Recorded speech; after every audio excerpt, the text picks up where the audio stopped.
What's up YouTube, this is URC Shadow and welcome to a mission strategy guide for Trevor's level 70 mission, Diamonds Are For Trevor.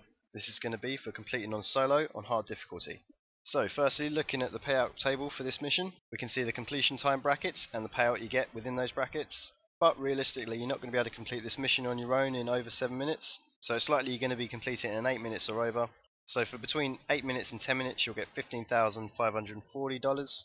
10 to 12 minutes you'll get $17,760, all the way through to 15 minutes plus, which will get you $22,200. So if we look at the payout graph and mark out in red the area that's not really possible to complete the time in, ideally you want to be aiming for this point here, which is pretty much 8 minutes and 1 second, which will net you $1,943 per minute. So this isn't the highest paying mission in the game, but if you're looking for something different to do, or you're just trying to complete all the missions online, then this mission may be worth a look. Okay, so bringing up the map. Mission's going to be taking place in the north of the map, in Palito Bay. And we're going to be starting around here. The diamonds are in this alleyway here. But around it, as well as several vehicles, are going to be a number of enemies we're going to have to take out first. Once we've stolen the diamond, we're going to have to make our way to this jetty over here, steal this boat, and then take out a helicopter and 2 boats that are going to come after us. Once we've taken them out, we can then take the boat to the drop-off point, which is along the coast, under this bridge here.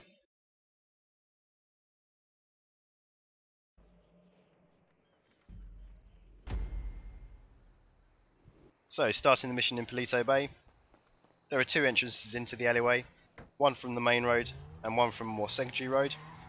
We're going to come from the secondary road. So as you approach the alleyway, you'll notice there's 2 guys on guard outside. They're not going to attack you until you attack them, so you can park the car facing this direction, get behind your car using it as cover, and then use it target cycling. The link is on the screen now if you're not sure how to do that, or set it up, and take out those 3 guys.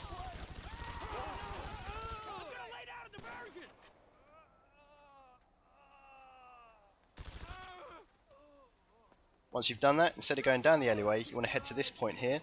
You want to stand on the curb in between where these 2 buildings meet and throw 2 grenades.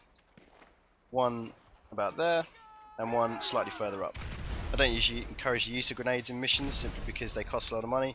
However, in this case, these 2 well placed grenades will save you a lot of time and a lot of risk, as they'll wipe out a good chunk of the enemies that are inside the alleyway. Once you've done that, you're going to run into the alleyway and take cover behind this bin. What you'll probably find is there's one guy behind this truck. He's going to pop out and then you're going to have to pop out and shoot him. It may take you a couple of times before you actually catch him. Once you've done that, you want to head around the corner a little bit and take out any guys you can see in the middle.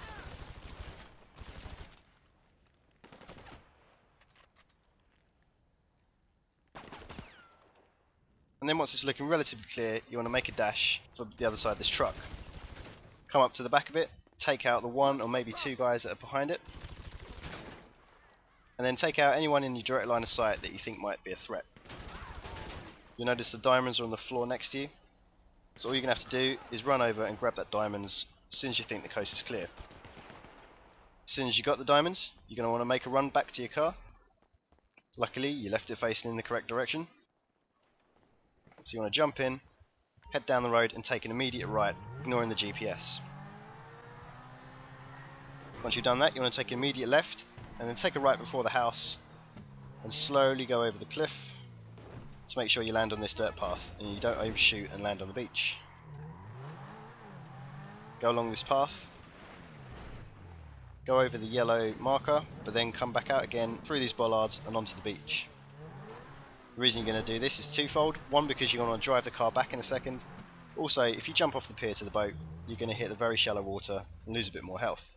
Once you've left your car facing the opposite direction, run to the boat, get in it.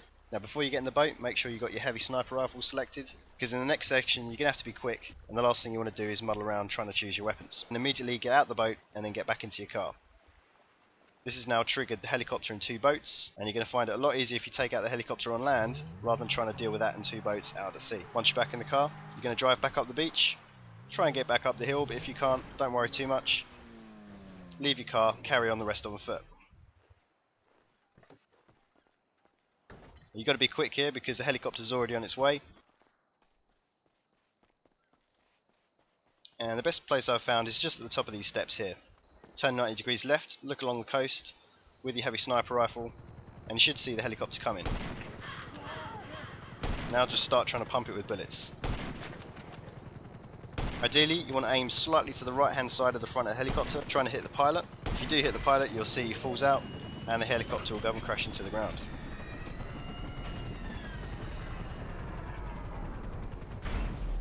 However, looking at it again, if you're not that lucky or you're not that good with the sniper rifle, just make sure you get 10 shots on the helicopter. After 10 shots with the heavy sniper rifle, your helicopter will automatically just blow up.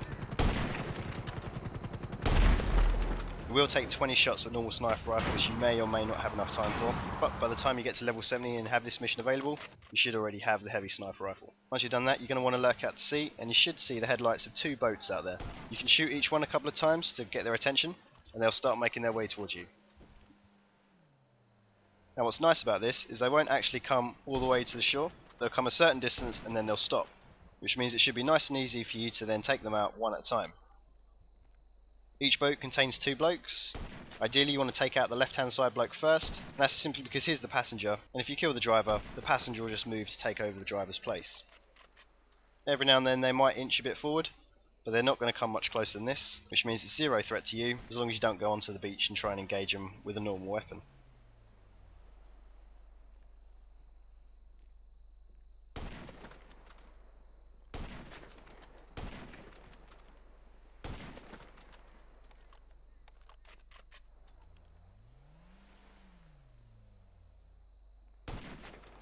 Once you're done, you're then going to run back to your car, get back in it, drive along to the beach.